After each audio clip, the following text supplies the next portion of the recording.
here to your right. Yes. I asked MVP the same question, but were you surprised by this matchmaking? Because I know you two live very close to each other. You have trained in the past. Were you surprised, or when you got the call saying it was MVP? Yeah, at first, yes. It's like going from the regional scene when you fight the fellow UK guys to get to the international scene, and then you're fighting guys from all around the world. But it was a shock at first, but then when you take that away, it's just another opponent, and yeah, a step in the right direction.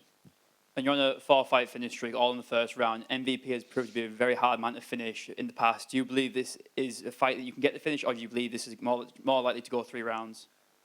I always prepare for 3 rounds. I prepare for 3 rounds of war, to be honest. If the finish comes, I think it's the fact I'm good at finding it, and I'm good at going for it. So yeah, if the finish presents itself, I will take it. But I'm prepared for 3 rounds of hell as well, so either way.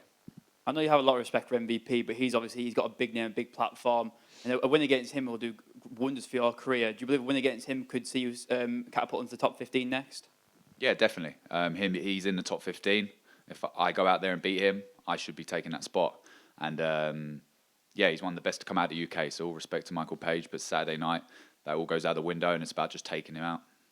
And last one from me, I'm asking all UK fighters on the card, with the White House card being so hyped up and talked about, if there was going to be a UK version of the White House card, where would you want it to be and who would you want to fight? Let's go. Where would we go? Good question, actually. UK version.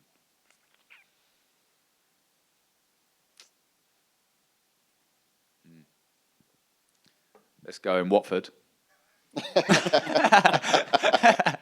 And I will fight. Who would I fight? Let's go. I'll go to Champ. Imagine that. Thanks, Sam. That was going to ever happen, but hey. Sam right here. You've trained with MVP multiple times in the past. Unlike his previous opponents, you know what to expect. Do you think that gives you an advantage that you already have felt that speed? Yeah, I do. Don't get me wrong, it don't make him any less dangerous. I just know how dangerous he is. And yeah, I think a lot of people are shocked at how far, when they step in there against him, they're shocked at how fast he is. I know how fast he is. I know how dangerous he is. And yeah, I think the motivation of obviously me taking a step up in competition, top 15 in the world, there's no better motivation, and everything to do with Mike is perfect for me. Most people would try to grapple with him. That's how Jan Gary partly find a way to win against him. You said you were going to knock him out. What makes you so confident that you can do that? It's not necessarily said I would knock him out. If I see the opportunity, I would definitely take it, as he will do to me. I'm a mixed martial artist at the end of the day, and I'm going out there to be a complete mixed martial artist. I don't believe it's grappler versus striker. I finished the last 2 guys that were strikers with striking. So I pride myself on being a mixed martial artist. Saturday night, I will be a mixed martial artist. If the finish is there, I will take it. It doesn't mean I believe I'm going to knock him out or I'm going to submit him. I believe I'm going to win. That's all that matters. MVP said the most dangerous thing about you is your chokes, door strokes, anaconda. How weird is it, since you know what to expect against him and he knows what to expect against you, how weird is it to fight someone when you know him that well? This is the first time I've had to do it. Like I said, when you take away the fact that you've trained together and I know who he is, at the end of the day, when I step in there on Saturday, it's another person I have to take out, and I've got to make sure I take him out before he takes me out. Yeah, when you take everything away from it, it's a fight at the end of the day, and yeah, I'm taking him out before he takes me out. Thank you, sir. Hey, how you doing? So just a quick one here. So just piggybacking on the back end of that as well, actually. So how do you respect someone without over-respecting them? You know, talking about the style of MVP. Yeah, I'm with all my opponents. I don't think I over-respect anyone. I respect everyone the same up to the fight.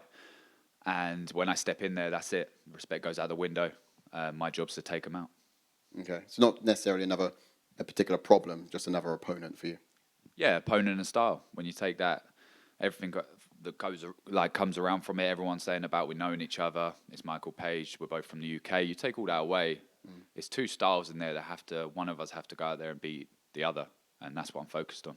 Yeah, he's very well known for controlling his range, being a rangy fighter. So, what's your answer to that? The answer, be a complete mixed martial artist. Saturday night, I'll take the range away from him, or I'll keep my range. I'm not exactly a short guy with the same height. I don't know what his reach is, but yeah, he's great at what he does. But Saturday night, I get to show you lot what I'm great at as well. Yeah, yeah. Okay, thanks.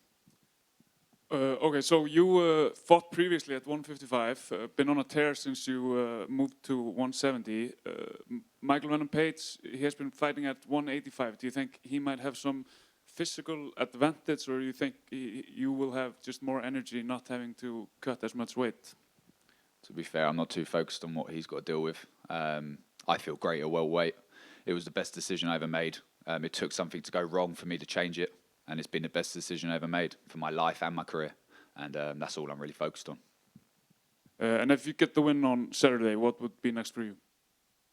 Whoever's in front of me, top 15 in the world. There'll be only 14 people I want to fight, -1. But yeah, whoever's in front of me once I'm top 15 in the world, one step closer to the world title. Brilliant, thank you. Sam right here in the middle. Hi. Both of you are fighting out of London. And what do you think whose side will be the fans on?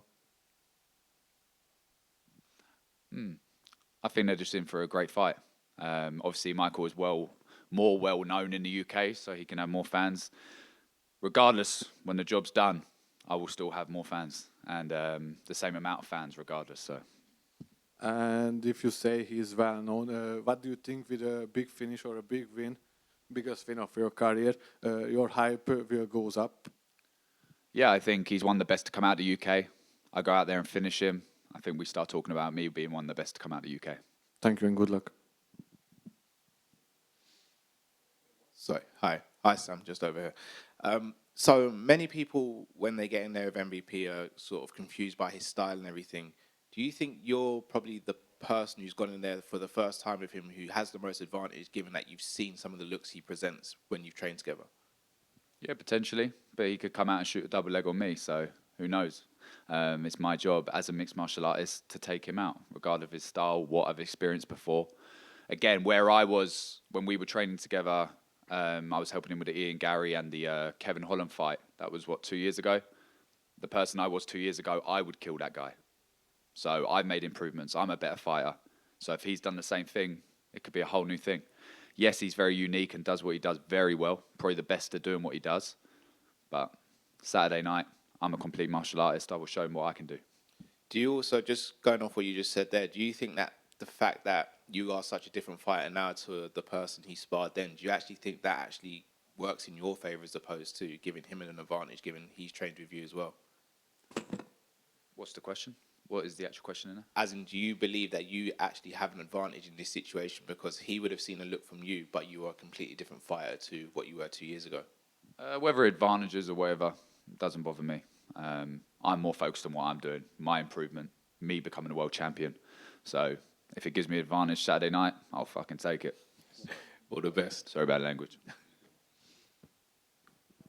Yeah, sorry, I spoke to you just a second ago as well, but I kind of wanted to ask one more question about what do you think the biggest thing is that people get wrong when fighting MVP? Have you, someone who's sparred with him, someone who's been there, yeah. Yeah, I think what I said before to someone else was they don't expect him to be as fast as what he is. I think Kevin Holland's a perfect example of that. He goes back to his corner after the first round and goes, he's faster than what we thought he was. Right, yeah. And I think that's the biggest thing. Again, you watch him fight as an entertainer. He's fast. He does what he does. I think it's the shock at how fast he is, which affects other fighters. That's great. Thanks. I asked Michael Page the same question. I'll ask it to you. Who do you think should get to fight Islam Makhachev next, in your opinion? It's got to be between Morales and Ian Gary. I think they both talk. I think Ian Gary talks more. Morales is 18 or 19-0. I would say he's probably pretty deserving. Thank you very much, guys.